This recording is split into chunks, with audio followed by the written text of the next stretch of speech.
Welcome back programmers. In the today's section we are gonna see some basics function of CV2 and we are gonna play with the images. So let's begin. So the first thing is we are gonna convert image into grayscale image. First we are gonna open the image. I am gonna use the lena.png in here.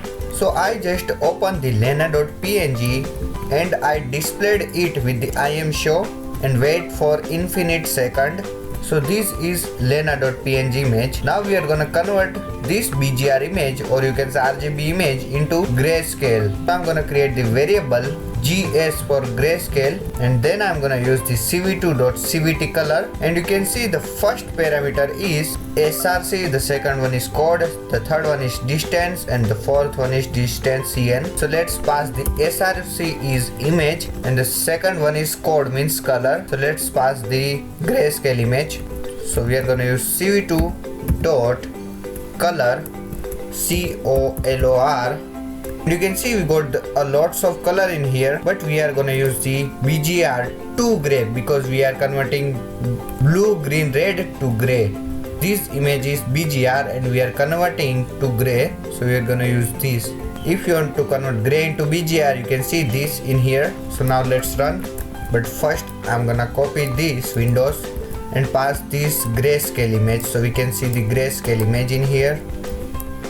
Now let's run. So this is our BGR image and this is our grayscale image. Now if you are thinking why we need grayscale image, so if you want to detect any object or if you want to do something with image, you have to use this grayscale image. Even you can convert the BGR into RGB. You can see this is our BGR image and this is our RGB image. Now let's blur the image, and for that I'm gonna use the BR equal to cv2.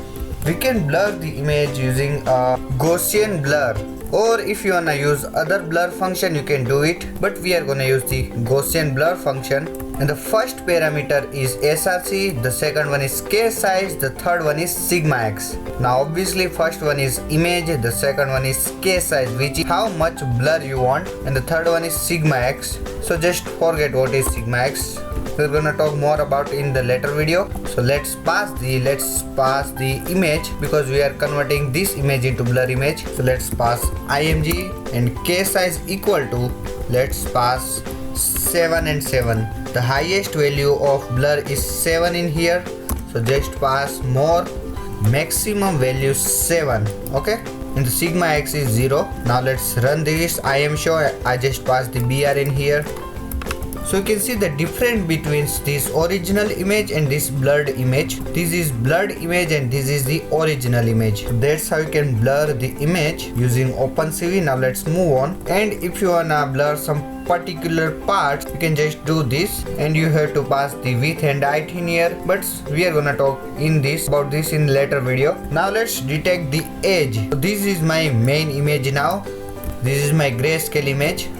I'm gonna use this image to find the edges. So let's say kenny equal to cv2.kenny function we are gonna use.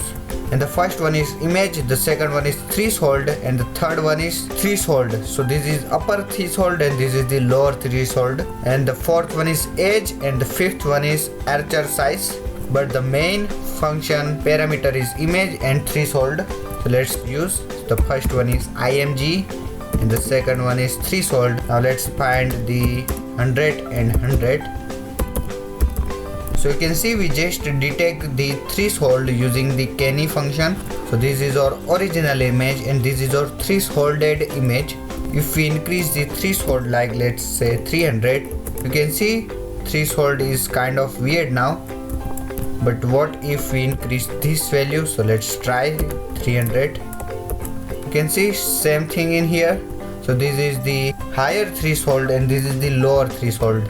You can see higher is 0 and lower is 100. So this threshold is kind of weird now. So with the use of kenny, you can see the edges of images. You can reduce them with the threshold, for example lower and higher threshold. So now let's move on to the dilation. So dilation equal to, we are going to use this cv2.dilate function. The first one is src, the second one is kernel. Now we have to define the numpy array for kernel. Let's try. Let's pass the img and the kernel. So where is our kernel? Let's define the kernel. So in here we are gonna pass the kernel equal to np.ones, and remember, ones is for white and 0 is for black. Now if you don't know what is numpy, check out my numpy series, link is in the description. Let's create the array of 5 and 5. Let's define the data type is np.uint, because the higher value we want is 255. So why we need dilation? When we detect edge and gap is not joined proper lines, so increase thickness of our edges. So you can see the increased thickness of our edges. Now let's find Kenny. So you can see when I pass the Kenny image in dilation, you can see this increase the thickness of our edges. You can see this edge and you can see this edge is thicker than this edges. So that's how you can use this dilation. You can change the thickness and other stuff using changes of this array, and even you can go in here, you can change these two. Now how much thickness you want, so just go in here and pass the iteration equal to, let's say I want to pass 2. So you can see the changes is thickness is too much thicker now, the edges is thicker now. So you can change this thickness using the iterations. Now let's talk about erosion. Now let's see el equal to cv2 dot, you can see cv2 dot erode function is opposite of dilation. Let's run. So you can see all 4 images. This is the Kenny image. You can see the edges and the thicker edges in dilation, and you can see the main image and the erode image in here.